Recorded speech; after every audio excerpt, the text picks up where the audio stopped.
दिल्ली के लाजपत नगर में शर्मा फैमिली रहती थी। सुबह का टाइम था। प्रिया किचन में पराठे बना रही थी। शारदा देवी उसकी मदद कर रही थी। अमित डाइनिंग टेबल पर न्यूज़पेपर और चाय के साथ बैठा था। अमित, प्रिया आज फिर लेट जाओगी क्या? कल भी तुम 10 बजे तक घर आई थी। प्रिया हल्की सी मुस्कान के साथ, हाँ, प्रोजेक्ट की डेडलाइन है। बॉस ने बोला है थोड़ा एक्स्ट्रा काम करना पड़ेगा। शारदा देवी बीच में बोली, बेटा तुम इतना काम करती हो, अपना ख्याल भी रखा करो। प्रिया मुस्कुराकर सिर्फ जी माँ कह देती है। अमित ने न्यूज़पेपर फोल्ड कर दिया। उसके चेहरे पर थोड़ा डाउट था, लेकिन उसने कुछ ज़्यादा नहीं कहा। प्रिया एक रेप्यूटेड प्राइवेट कंपनी में काम करती थी। उसके बॉस थे रजत मेहरा, जो 37 साल के थे, डिवोर्स और सक्सेसफुल बिजनेसमैन। रजत ने अपनी चार्मिंग पर्सनालिटी के लिए मशहूर था। हर एम्प्लॉय उसे रिस्पेक्ट करता था, लेकिन प्रिया के साथ उसका अलग ही बॉन्ड बन गया था। एक शाम ऑफिस में सिर्फ रजत और प्रिया बचे थे। बाहर तेज बारिश हो रही थी। प्रिया ने विंडो से बाहर देखकर बोला, प्रिया, तुम्हें बारिश पसंद है? प्रिया हंसी, बहुत। बचपन में मैं हमेशा भीगती थी, अब तो सिर्फ देखकर ही खुश हो लेती हूँ। रजत से उससे चाय ऑफर की। दोनों ने एक साथ गर्म चाय पी और वहीं से उनकी दोस्त की शुरुआत हो गई। दोस्ती धीरे धीरे पर्सनल होने लगी।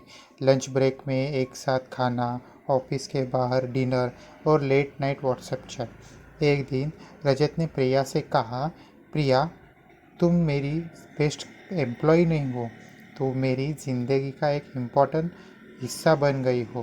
प्रिया के दिल में गिल्ट था, पर उसे रजत के साथ एक इमोशनल कनेक्शन फील होता था, जो अमित के साथ कभी मिसिंग लगता था। पूरा 1 साल छुपकर यह अफेयर चलता रहा।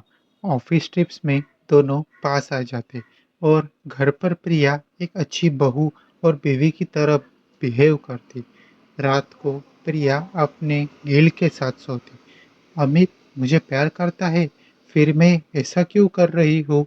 पर सुबह ऑफिस जाकर रजत की एक मुस्कान उसका गिल्ट मिटा देती। अमित ने प्रिया के बिहेवियर में चेंजेस नोटिस करने शुरू किए। फ़ोन पे लॉक लगाना, हर वक्त मैसेज चेक करना, बार बार लेट आना। एक रात अमित ने पूछा, प्रिया, तुम मुझे कुछ छुपा रही हो क्या? प्रिया घबरा कर, नहीं अमित, ऐसा कुछ नहीं है, सिर्फ काम का प्रेशर है। अमित चुप रहा, लेकिन उसके दिल में शंका गहरी होती गई। एक शाम अमित ने डिसाइड किया कि वो प्रिया का पीछा करेगा।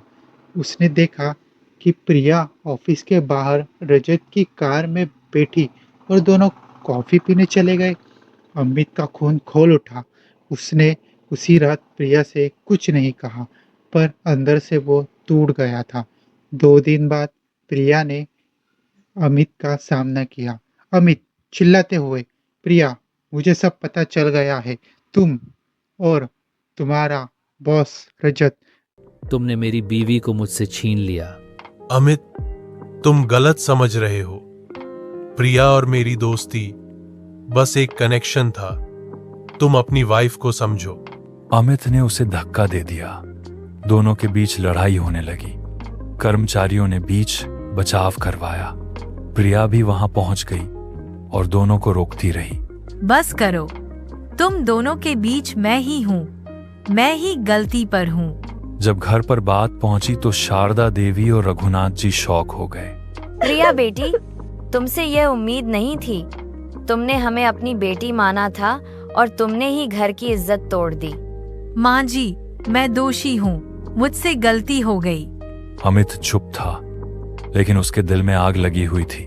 प्रिया, अब मैं तुम्हें माफ नहीं कर सकता। मुझे तलाक चाहिए।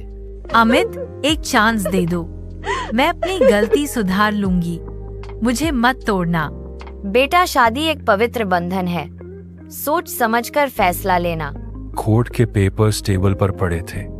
कमरे में खामोशी थी, बैठी थी। अमित, मुझे माफ कर दो। मैं जानती हूँ मैंने तुम्हें धोखा दिया है, लेकिन मैं तुमसे ही प्यार करती हूँ।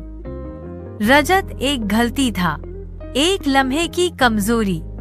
कृपया मुझे एक चांस दे दो। मैं तुम्हारी बनकर ही जीना चाहती हूँ। क्या प्रिया को एक और मौका देकर अपनी शादी और परिवार को संभालना चाहिए? अंत, तलाक या माफी?